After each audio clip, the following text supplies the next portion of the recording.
नमस्कार बंधुरा welcome back to my channel Susmita official.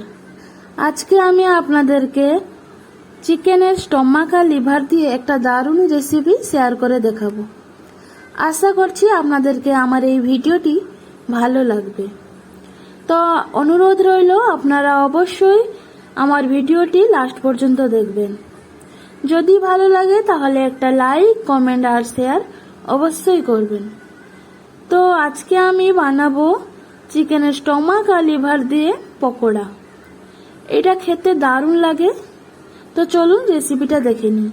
आमी एखाने निये नियेछि किछु स्टमाक और लिभार। आमरा एकटाके गिले और मेटेओ बोले थाकि। तो एटाके भालोभाबे धुए निते होबे, एते प्रचुर नोंगरा थाके। तो एटाके एकटु भालोभाबे परिष्कार जले धुए निते होबे। धोया हये गेले आमी एटाके पिस पिस करे केटे नियेछि। আপনারা আপনাদের মতন ছোট ছোট করে কেটে নেবেন। তারপর আমি এটাকে মিক্স করার জন্য নিয়ে নিয়েছি লবণ, হলুদের গুঁড়ো, লঙ্কার গুঁড়ো, কিছুটা জিরে গুঁড়ো, ধনে গুঁড়ো, তারপর দিয়ে দিয়েছি লেবু রস। এর আষ্টে গন্ধ থাকে, লেবু রসটা দিলে সেই আষ্টে গন্ধটা কেটে যায়। তার জন্য আমি লেবু রস ইউজ করেছি। এরপর এটাকে ভালোভাবে মাখিয়ে নিতে হবে। মাখানো হয়ে গেলে আমি এটাকে 15 থেকে 20 মিনিট রেখে দেব।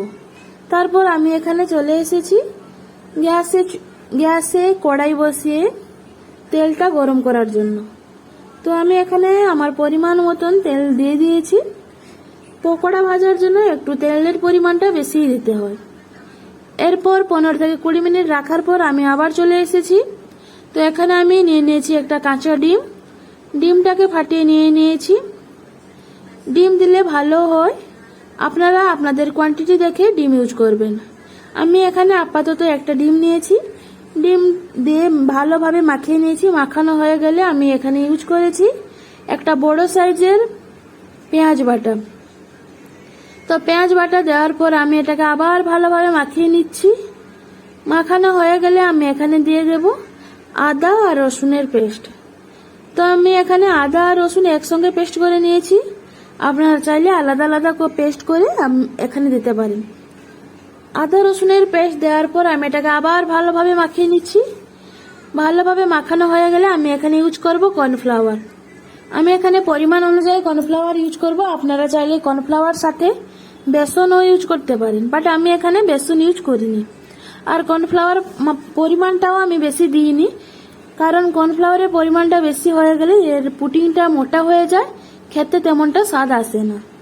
এর জন্য আমি অল্প মাত্রায় কর্নফ্লাওয়ার ইউজ করেছি। তো এটা মাখানো হয়ে গেলে এটাকে কিছু মিনিটের জন্য আমি রেখে দেব।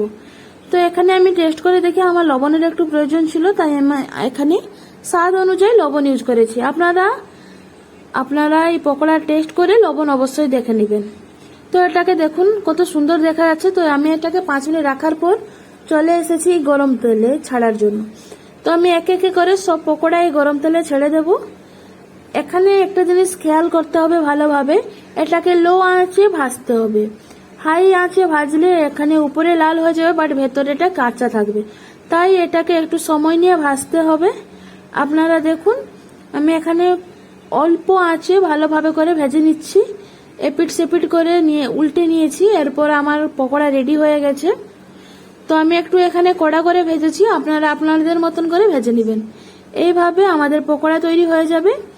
একে একে করে গরম তেলে আমি সব পকোড়া ছেড়ে নিয়ে ভেজে নেব। এটা খেতে অসাধারণ লাগে বন্ধুরা। আপনারা অবশ্যই একবার বাড়িতে ট্রাই করে দেখবেন। আশা করব আপনাদেরকে নিশ্চয়ই ভালো লাগবে।